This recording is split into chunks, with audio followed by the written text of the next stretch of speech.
आपने समझा ही नहीं। जब मैं इस्लाम की बात करती हूँ तो लोग मेरी ड्रेसिंग पे बात करते हैं कि आप ऐसा कपड़े पहनती हैं तो आप कैसे इस्लाम की बात कर सकती हैं। मुझे इस्लाम की बात करना मना नहीं है, सोशल मीडिया पे वही ना कि आप इस्लाम की बात कर। इस्लाम की बात वो कर सकता है जिसने इस्लाम को पढ़ा है। अगर इस्लाम ने औरत को इज्जत दी है, अगर आपका हज जो है वो आप जाते हैं सफ़ा मरवा पे और वहाँ पर जो है वो आप जब तक चक्कर नहीं लगाते, आप मर्द हैं, आप औरत है, जो भी है, मर्दों को वहाँ पर जो है वो एक औरत की वजह से वहाँ पर चक्कर लगाना पड़ता है। अल्लाह ने एक औरत की वजह से आप पर जो है हज मुकम्मल कर दिया कि अगर आप यहाँ पर जो है वो इस प्लेस पर जो है वो चक्कर नहीं लगाएंगे, यहाँ पर नहीं जाएंगे तो आपका हज मुकम्मल नहीं होगा। ये औरत की इज्जत है इस्लाम में। आपने दी अपनी बीवियों को ये इज्जत? नहीं दी, और ये आपको इज्जत देनी चाहिए थी।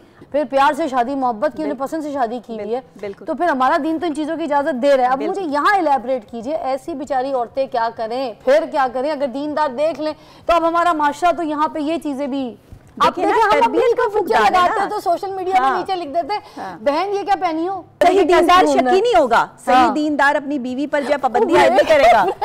आपने नहीं करेगा, याद एग्जैक्टली नहीं करेगा। कि ये जो छोटी छोटी बच्चियां आजकल थोड़े से बड़ी एज के अंकल और बाबे जो हैं उनके साथ, उनको 50-50 साल के उनके साथ मोहब्बत और प्यार, आपने देखा होगा साथ जा रहे हैं। 16, 17, 18 साल की बच्ची है तो 60 साल के जो अंकल हैं वो उनके साथ फिर रही टुर रही हैं, वो उनके साथ उनकी मोहब्बत और इश्क, और वो कहते हैं मेरी जानू है। ऑल दैट ये सीन सिनेरियो चल रहा होता है, तो जिनको हम शुगर डैडी का नाम भी कह सकते हैं क्योंकि मोस्टली लोगों को नहीं समझ आती। तो क्या ये मोहब्बत है, ये इन्फेक्चुएशन है, ये क्या कहानी है? आपके पास आपके चंद जवानी के साल हैं, वो आप इन बुढ़े बाबों के साथ लग के जो जाया कर देंगे। नबी अपनी बनती है बहुत अच्छा और बहुत जैसा समझाया। तो क्या ये बात सच है कि लड़की कहती है कि अगर सच्ची मोहब्बत करता है लड़का तो औरत पे खर्चा करेगा, जब खर्चा करेगा उसको गिफ्ट्स देगा, उसके ऊपर स्पेंड करेगा तो फिर वो सच्ची मोहब्बत है, और नहीं करेगा तो ये सारी इन्फेक्शन, इसमें क्या सच्चाई है? प्लीज़ एलिब्रेट। अच्छा, मैं सिर्फ 2 जुमलों में इसका जवाब देना चाहूँगी कि हमारे पाकिस्तान में ना मर्दों ने औरतों की सूरत को तवज्जो दी, तरजीह दी, सीरत को नहीं। अगर सीरत को दी होती ना तो आज ये प्रॉब्लम ना होती। औरत ने मर्द के पैसे को देखा, मर्द उसको पैसे वाला चाहिए। अगर मर्द उसे दीनदार चाहिए होता ना तो आज हमारे मुल्क के जो है वो मर्द दीनदार होते, और औरत को मिल भी अच्छा मर्द रहा होता जो दीन के अकॉर्डिंग चल रहा होता, जो दीन को समझता, जो अपनी बीवी की इज्जत करता, जो उसको रिस्पेक्ट देता। क्योंकि आपने तराजू ही ऐसा रखा कि जिसमें आपने पलड़ा भारी रखा दौलत का। एक औरत ने ये सोच ली कि जिसके पास दौलत ज़्यादा है वो मुझे ज़्यादा खुश रख सकता है। जो एक दीनदार आदमी है, जिसको दीन की समझ है, जिसको अल्लाह रसूल का पता है, जो इज़्ज़त करना जानता है, डजंट मैटर अगर उसके पास पैसा नहीं है तो वो बेकार है औरतों के लिए। मेरी बात सुने, हमारे मशरे में जो दीनदार लोग हैं ये मेरी बहन, बाकी भी मेरी बहनें, मैंने उनको खुदकुशी नहीं करवानी। हमारे माशरे में ऐसी भी तो बेचारी औरतें हैं जो अगर दीनदार मर्द देख लें, साफ सी बात है, तो वो आगे से जो है ना फंस भी जाती हैं। वो दीनदार मर्द जिसका थोड़ा सा पैंचा ऊँचा है वो आगे से सबसे बड़ा उसको कहेगा तू बाया पहन, तू बुरखा पहन, तेरी उंगलियां भी नजर नहीं आनी चाहिए, तू काम भी नहीं करेगी, तेरी ये सब कोई चीज़ नहीं, किसी गैर मर्द से बात नहीं, सब्जी वाले से भी बात नहीं करनी, तुमने माली से भी बात नहीं करनी, किसी से बात करेगा तो सैब लगा देगा। एक थोड़ा दीनदार कुछ हमारा ये वाला टाइप भी है। हर दीनदार ऐसा नहीं, मगर कुछ दीनदार ये सिचुएशन वाले भी हैं। इतना सख्ती, इतना सब कुछ, और हर चीज पे ना उसको शक की निगाह से देखना। एक औरत वैसे ही पर्दा करती है फिर भी उसको शक कर रहे हैं। अच्छा देखिए, दीन को समझा नहीं ना काम कर सकती, ना पैसा कमा सकती, तालीमी याफ्ता लड़की, उसको बिठा दिया घर, मार दिया। क्या उसकी इंडिविजुअल अपनी को ख्वाहिशें नहीं है? ऐसे ही है, ऐसे ही है, ऐसे ही है। लोग देखिए, लोग किसी भी हाल आपको जीने नहीं देंगे। अब क्या करें? अब क्या करें? अब ये करें कि दीनदार की जो मैंने बात की है, इस बात की डेप्थ को देखें कि मैंने क्या कहा है। मैंने उन्हें दीनदार नहीं कहा जिन्होंने जो है वो अपना एक स्पेसिफिक गेटअप रखा और दीन को जो है वो समझा नहीं और दीनदार बन गए।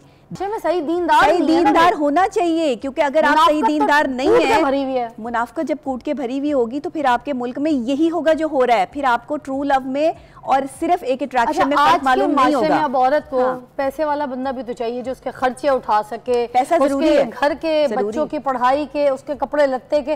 फिर अगर ये चीजें अगर मर्द नहीं उठा सकेगा, पैसा वाला नहीं होगा, तो फिर तो उसको खुद काम करने के लिए बाहर निकलना। देखिए, अगर इस्लाम ने औरत को इज्जत दी है, अगर आपका हज जो है वो आप जाते हैं सफ़ा मरवा पे, और वहाँ पर जो है वो आप जब तक चक्कर नहीं लगाते, आप मर्द हैं, आप औरत है, जो भी है, मर्दों को वहाँ पर जो है वो एक औरत की वजह से वहाँ पर चक्कर लगाना पड़ता है। अल्लाह ने एक औरत की वजह से आप पर जो है हज मुकम्मल कर दिया कि अगर आप यहाँ पर जो है वो इस प्लेस पर जो है वो चक्कर नहीं लगाएंगे, यहाँ पर नहीं जाएंगे, तो आपका हज मुकम्मल नहीं होगा। ये औरत की इज़्ज़त है इस्लाम में। आपने दी अपनी बीवियों को ये इज़्ज़त?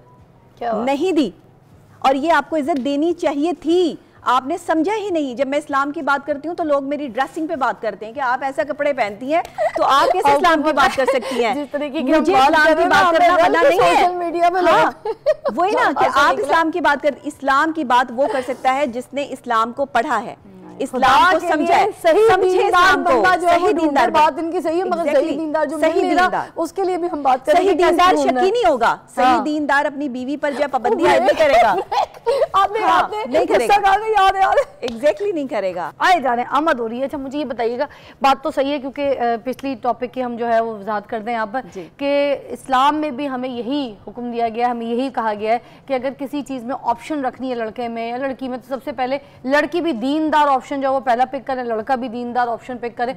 मगर आज के हमारे माशरे में जो है ना, घर से तरबियत ऐसी नहीं दी जा रही होती बच्चों को कि वो दीनदार और बहुत ऑनेस्ट। अच्छा खैर, मेरा एक बहुत इंपॉर्टेंट सवाल जो आपने मुझे इसका जवाब देना ही देना, टाइम बहुत शॉर्ट है, कि ये जो छोटी छोटी बच्चियां आजकल थोड़े से बड़ी एज के अंकल और बाबे जो हैं उनके साथ, उनको 50-50 साल के उनके साथ मोहब्बत और प्यार, आपने देखा होगा साथ जा रहे हैं, 16-17-18 साल की बच्ची है तो 60-60 साल के जो अंकल हैं वो उनके साथ फिर रही टुर रही हैं, वो उनके साथ उनकी मोहब्बत और इश्क, और वो कहते हैं मेरी जानू है, ऑल दैट, ये सीन सिनेरियो चल रहा होता है। तो जिनको हम शुगर डैडी का नाम भी कह सकते हैं क्योंकि मोस्टली लोगों को नहीं समझ आती। तो क्या ये मोहब्बत है, ये इन्फेक्चुएशन है, ये क्या कहानी है? अच्छा पहले तो इन अंकल्स पे बात हो जाए कि इनकी क्या कहानी है, इनकी नफ्सियात क्या है। अच्छा, ये वो लोग हैं जिन्हें अपनी जवानी में मोहब्बत करने का मौका नहीं मिला, या ठरक पूरी करने का मौका नहीं मिला, तो वो अपनी मतलब एज जब उनकी बड़ी होती है तो उसमें जाके वो ऐसी छोटी लड़कियों के साथ अपना इंट्रैक्शन या अपनी मोहब्बत बनाते हैं जहाँ पर वो उसको जानू कह सकें, मोहब्बत भरे अल्फाजों से जो बुला सकें, क्योंकि उन्हें पता होता है कि एक तो इनकी इनकम है, दूसरे इनके दिन कम है, तो इस वजह से उनको